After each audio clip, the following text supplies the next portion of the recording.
నమస్తే. ఎన్నో ఆధ్యాత్మిక విషయాలు మెగా9 భక్తి ద్వారా మనం మాట్లాడుకుంటూ ఉన్నాం. మాసం మారింది అంటే మనందరం ఎదురు చూసేది మాస ఫలితాలకు సంబంధించి. మేషరాశి మొదలు మీనరాశి వరకు ద్వాదశ రాశుల వారికి ఏ విధంగా ఉంది జూలై మాసానికి సంబంధించి అని తెలుసుకుంటూ పరిహారాలు కూడా చెప్తారు. మీకు కలర్స్ చెప్తారు. ఏ ఏ కలర్స్ ఎవరెవరికి కలిసి వస్తుంది, ఈ మాసంలో మీరు పాటించాల్సిన నియమాలు ఏమిటి, దైవారాధన ఏం చేయాలి, ఈ విషయాలన్నీ వివరిస్తారు. మనందరికీ సుపరిచితులు, నాకు తండ్రి సమానులు శివప్రసాద్ గురువు గారు. శివప్రసాద్ గురువు గారు స్టూడియోలో ఉన్నారు.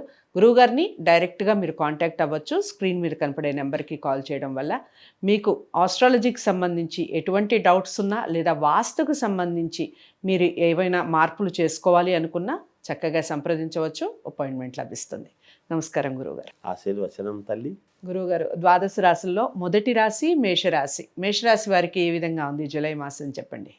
శ్రీ మహాగణాధిపతయ నమః. ఐం మహాసరస్వత్యే నమః. శ్రీ లలితాంబికాదేవ్యే నమః. అమ్మ, మేషరాశి వారికి ఈ జూలై మాసం అంతా ఎలా ఉన్నది అంటే అనుకూలవంతమైనటువంటి ఫలితాలుగా గోచరిస్తూ ఉన్నాయి. అన్నీ బాగానే ఉన్నాయి.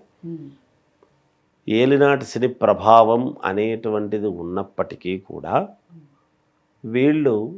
వీళ్ళు చేసుకునేటువంటి పనులు, రావాల్సినటువంటి ఆదాయం విషయంలో కానీ వీటన్నిటిలో చాలా యోగవంతముగానే ఉన్నది. గ్రహస్థితులు అనుకూలముగానే ఉన్నాయి కొంతవరకు.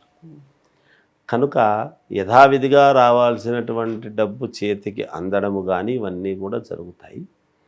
ఇంకా వీళ్ళు కొత్త ప్రయత్నాలు, మానవ సహజము కదా, ఏదైనా కొత్తగా చెయ్యాలి, ఇవే చేస్తూ ఉన్నాము, ఇది కాదు ఇంకేదో చెయ్యాలి అనేటువంటి తపన ఇవన్నీ ఉండేటువంటి వ్యక్తులు వీళ్ళల్లో దానికి సంబంధించినటువంటివి ఉపక్రమించి, అంటే ముందడుగు వేసి దానికి కావాల్సినటువంటి విధముగా డబ్బులు అవి సమకూర్చుకొని యథావిధిగా ముందడుగు వేయడానికి చాలా అవకాశాలు ఉన్నాయి. ఈ ఉద్యోగ ప్రయత్నాలు అవి చేసుకునేటువంటి యువతకు కొంతవరకు ఊరట కలిగే పరిస్థితి కూడా ఉన్నది. అనుకూలంగానే ఉన్నాయి కాబట్టి గ్రహస్థితులు ఇబ్బంది ఏమీ లేదు.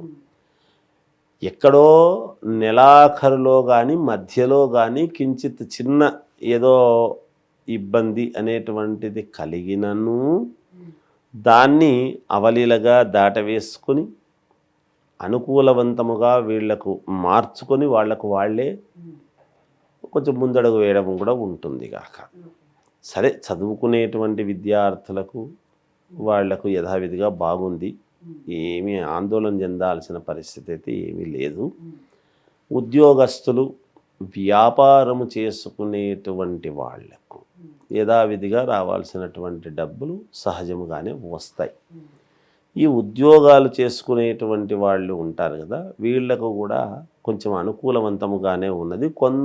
కొంత ఉన్నట్టుండి ఏదైనా స్థానచలనము లాంటిది కానీ లేదా చిన్నపాటి ఏదైనా శ్రవణం, అంటే ఏదైనా ఒక వార్త వినినటువంటి దాని వలన ఇంకొక చోటికి వెళ్ళేటువంటి ప్రయత్నాలు చేసుకోవటము కానీ ఇలాంటివి ఏవో జరగవచ్చు అనేది ఉంది. ఏది ఏమైనా ఆరోగ్యము, కొంచెం సమయానికి తిండి తినటము, సమయానికి నిద్రపోవటం అనేటువంటిది అవసరం ఆరోగ్య పరిస్థితుల దృష్ట్యా. ఇక దూర ప్రయాణాలు చేసేటువంటి వీళ్ళు యథావిధిగా ప్రయాణాలు చేసుకోవచ్చును, ఏమి ఇబ్బంది ఏమీ లేదు. ఊరికి ఏదో మనము భయపెట్టి ఈ ప్రయాణం చేస్తే ఇబ్బందిని అదని ఇదని ముందు ఇబ్బందులు అనేటువంటివి అవి ఏమి పెద్దగా అంత ఇది ఏమీ లేదు.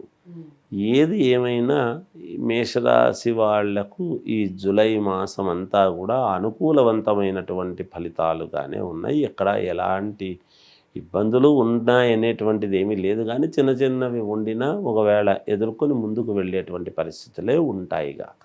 ఓకే. ఇక దిక్కులు, రంగుల విషయం, అలాగే కలర్స్, ఏ కలర్ బాగా కలిసి వస్తుంది? దిక్కుల విషయానికి వచ్చేటప్పటికీ అమ్మ, వీళ్లకు 4 దిక్కులు పనిచేస్తాయి. ఈసారి ఇబ్బంది ఏమీ లేదు. మేషరాశి వాళ్లకు అనుకూలవంతముగానే ఉన్నాయి. ఏ దిక్కుకైనా పోయి పని చేసుకునేటువంటి వాళ్ళు చేసుకోవచ్చును. ఇక ఎటువంటి దుస్తులు ధరిస్తే వీళ్లకు కొంచెము మేలుగా ఉంటుంది అనేటువంటి భావన వచ్చేటప్పటికీ కాస్త బూడిద రంగు, ఈ మాసంలో బూడిద రంగు, యాష్ కలరు అంతే కదా. అట్లాంటి కలర్ కొంచెం ఎక్కువ సార్లు వేసుకుంటే వారంలో, అంటే రోజు అదే వేసుకోమని కాదు కానీ రోజు మార్చి రోజన్నా వేసుకొని కొంచెం వారంలో ఎక్కువ సార్లు వేసుకుంటే యోగదాయకముగా ఉంటుంది. ఎటువంటి దైవాన్ని ఆరాధిస్తే మేలు జరుగుతుంది అని అనుకున్నప్పుడు వీళ్ళు ఆరాధించాల్సింది ఏమిటి అంటే పరమేశ్వరుణ్ణి ఆరాధిస్తే మేలు జరుగుతుంది గాక. అంతేకాకుండా వీళ్లకు కొన్ని ఏమైనా బయటికి వెళ్ళినప్పుడు పనులు కావాలి అన్నప్పుడు వీళ్ళ జేబులో 3 పసుపు కొమ్మలు 2 ఒక్కలు జేబులో పెట్టుకొని వెళితే పని శీఘ్రముగా మేలు జరుగుతుంది. రైట్. సో పరిహారం చెప్పారు, చాలా చక్కటి పరిహారం. పరిహారంతో పాటుగా మీరు చేయాల్సింది ఈశ్వరుణ్ణి ఎక్కువగా ఆరాధించడం, యాష్ కలర్ ఎక్కువగా ధరించడం. ఇక దిక్కులు అంటే అన్ని దిక్కులు కలిసి వస్తాయి అనే విధంగా చెప్పారు. ఏదేమైనా ముందుగా మీరు పరిహారాలు చేసుకునే ముందు ఖచ్చితంగా జాతకాల్ని పరిశీలించుకోవాలి. జాతకాల్ని గురువుగారి దగ్గరే చూపించుకోవాలి అనుకున్నవారు స్క్రీన్ మీద కనపడే నెంబర్కి కాల్ చేయండి. వీడియోని లైక్ చేసి అందరికీ షేర్ చేయండి. ఛానల్ని సబ్స్క్రైబ్ చేసుకోండి. తదుపరి రాశితో కలుద్దాం. నమస్తే.